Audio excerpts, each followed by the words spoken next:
welcome to a new video. I hope that you're happy and healthy, and in today's video I will be practicing side profiles and will be sharing with you beginner tips that helped me whilst practicing.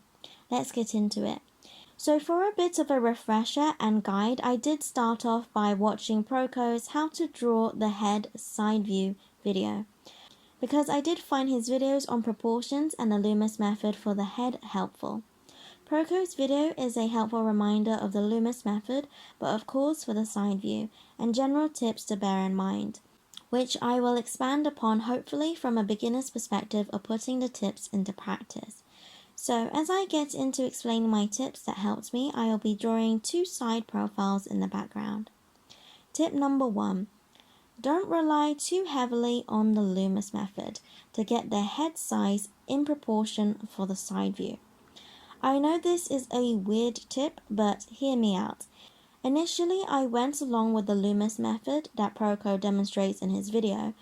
If you have no idea what I mean by the Loomis method, then you can check out my episode 2 video, and I also in that video have linked Proko's very helpful videos in the description. So in this video, I didn't find the Loomis method particularly helpful as I normally do, and when marking out the cranium for the head and then the side panel to mark out where the ear would be in proportion to the head, I found that the head was smaller than it was in proportion to my photo. I don't know if I just marked out the side panel too large, but I personally didn't find the Loomis method helpful for the side view. Now, this might have only been an issue for me and I wasn't doing something right, but looking at Proko's video, I don't think I was wildly incorrect using the Loomis method. Hence, my tip is not to rely too much on the Loomis method here to get the perfect head size. However, it will be helpful for marking out the features of the face. So the next tip helps me with getting the right head size. Tip 2. The ear is going to be your new best friend, using the ear to mark out the proportions for everything that is surrounding it. Okay, so this tip really helped me out. Because we are doing the side view, the ear is going to be more or less in the center of the head in this view, but of course not exactly in the middle, as the front of the face will be protruding outwards and the ear is behind the face. But the ear can be your point of reference to mark out how far everything is from each other. Use the ear as your anchor point of reference. The ear helps me to mark out the head size a lot more effectively than the initial sketch for the Loomis method. However, the Loomis method was helpful in roughly knowing the size of the head to fit it onto my page. So using the same point on the ear, this could be the back of the ear, I used my fingers to estimate the distance of the front of the face in comparison to the back of the head at the same angle. And I found that the back of the head was roughly a third of the length of the front of the face from the back of the ear. So this is just an example of how you can use the ear to measure the size of the head and make small adjustments to make sure you're happy with it before moving on to adding the facial features. I did several checks for the proportions of the head in comparison to its distance from the same point on the ear. Tip 3. Use the Loomis method and the ear to place the facial features. So using the Loomis method, I know that the eyebrows line up with the top of the ear. The bottom of the ear should line up with the bottom of the nose, and then from there that gives you more points of reference to then mark out the lips, eyes and jaw, and the general curve for the front of the face. Another reminder, this goes back to the Loomis method, the eyebrow guiding line indicates the angle the head is facing.